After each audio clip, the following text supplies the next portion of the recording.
Hello friends, स्वागत है आप सभी का आपके अपने यूट्यूब चैनल पर। दोस्तों, आज की वीडियो में जो आपको पता लगने वाला है वो बहुत ज़्यादा ज़रूरी है। अगर आप एक घर की कंस्ट्रक्शन करा रहे हैं या आप एक फ्रेशर सिविल साइट इंजीनियर हैं तो इस वीडियो में एंड तक बने रहना। अगर कॉन्ट्रैक्टर हैं तो भी आपके लिए बहुत ज़्यादा हेल्प करेगी वीडियो।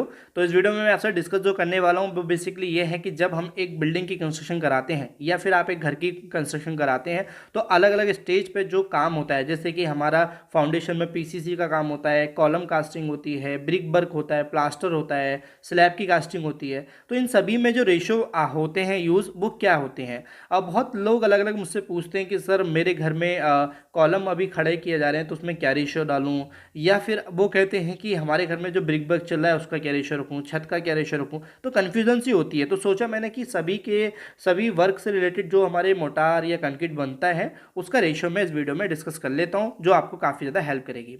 तो मे भी आपको वीडियो बहुत ज़्यादा इंटरेस्टेड होने वाली है, लेकिन वीडियो में आगे बढ़ाने से पहले एक रिक्वेस्ट है मेरी आपसे कि अभी तक आपने हमारे चैनल को सब्सक्राइब नहीं किया है तो प्लीज़ सब्सक्राइब कर लीजिए, ताकि आगे भी इसी तरह की वीडियो आप देख पाएँ।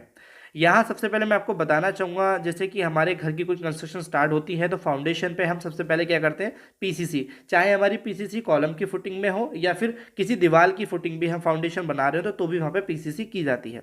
अब पीसीसी का क्या रेशो होता है, वो हमारा देखो एक ऐसा देखा जाए तो M 7.5 आप देख सकते हैं। मैं आपको थोड़ा सा टेक्निकल टर्म भी यूज़ करूँगा और साथ में आपको एक सिंपल वे में बताऊँगा भी। अब M 7 क्या होता है, देखिए M 7.5 M 7.5 होता है एक मिक्स डिजाइन होता है। M फॉर मिक्स होता है और 7.5 एक स्ट्रेंथ होती है।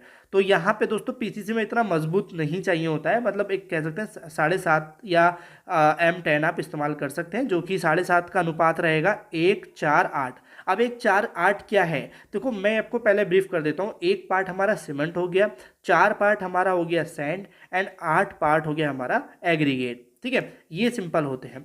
अब जैसे कि हम बात करते हैं, जैसे हमारी कोई दीवार की फाउंडेशन है तो हमने क्या करा, पहले पीसीसी कर ली, फिर हमारी ब्रिक वर्क किया जाता है जो कि हमारी चिनाई होती है। अब चिनाई में अगर हम बात करें तो जो हमारी रेशियो इस्तेमाल होगा वो 1:6 का इस्तेमाल होगा।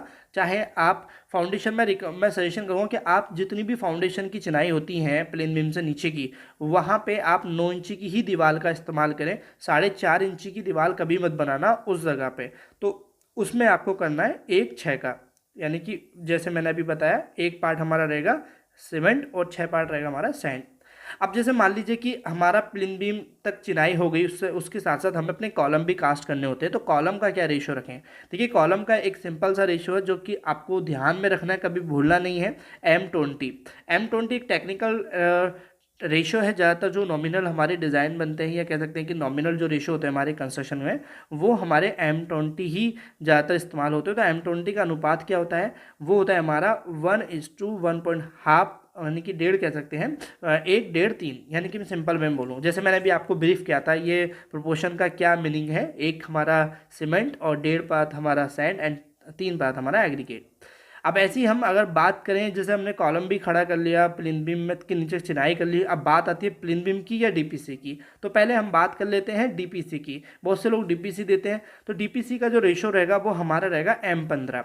अब M 15 का मैं प्रोपोर्शन आपको बता देता हूँ, 1:4, यानी कि ये इसका एक अनुपात होता है। इसी तरीके से इसमें डीपीसी में यूज़ होगा। अब अगर मैं M 20 की बात करूं तो वो हमारा होता है प्लिन बीम में। जैसे मैंने अभी आपको कॉलम में बताया था, वैसे ही आपको M 20 प्लिन बीम में करना है। प्लिन बीम में हो गया या हमारा स्लैब हो गया, वो ज़्यादातर जो हमारे रेशो होते हैं वो M 20 ही यूज़ होते हैं।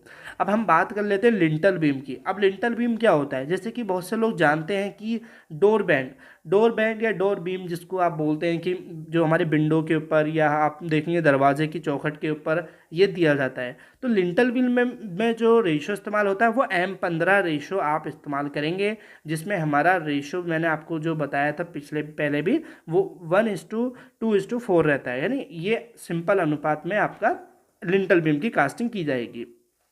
अब यहाँ पे लिंटल बीम की कास्टिंग में आपको बोलना चाहूँगा, कुछ लोग प्री कास्ट करते हैं, कुछ लोग साथ ही कास्ट कर लेते हैं। अब यहाँ पे मैं हमारा लिंटल बीम कंप्लीट हो जाने के बाद फिर हमारा कुछ हाइट तक ब्रिक वर्क किया जाता है। उसके बाद क्या होता है, स्लैब की शटरिंग हो जाती है। अब उससे पहले मैं एक चीज़ और बोलना चाहूँगा, घरों में 4.5 इंची की दीवारें भी बनाई जाती हैं, जैसे 9 इंची की दीवार होती है। तो 4.5 इंची की दीवार में क्या अनुपात आप रखेंगे, उसमें आप 1:4 का अनुपात रखेंगे। ठीक है, तो उसमें 1:4 रखना, ज़्यादा मत रखना, क्योंकि वो उसका मसाला में थोड़ा तेज़ बनाना पड़ता है। अब बात करते हैं आरसीसी स्लैब की, क्योंकि अब हमारी स्लैब कास्टिंग की बारी आई। तो स्लैब कास्टिंग में क्या अनुपात रखेंगे, वही हमारा सेम जो M20 रहेगा।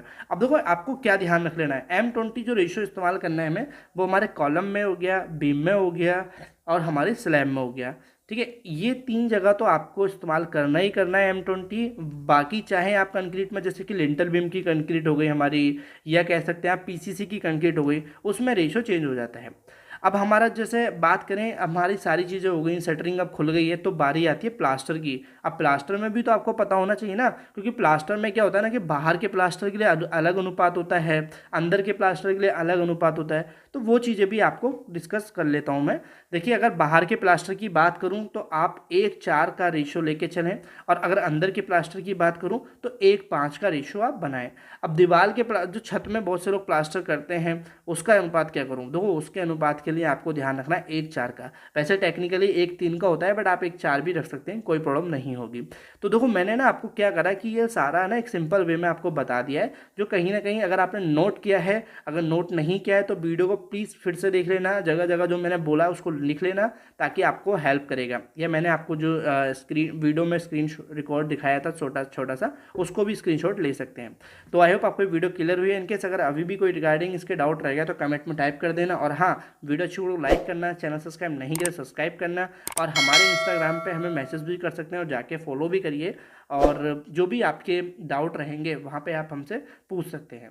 Thank you for watching video, मिलते हैं अपनी नेक्स्ट वीडियो।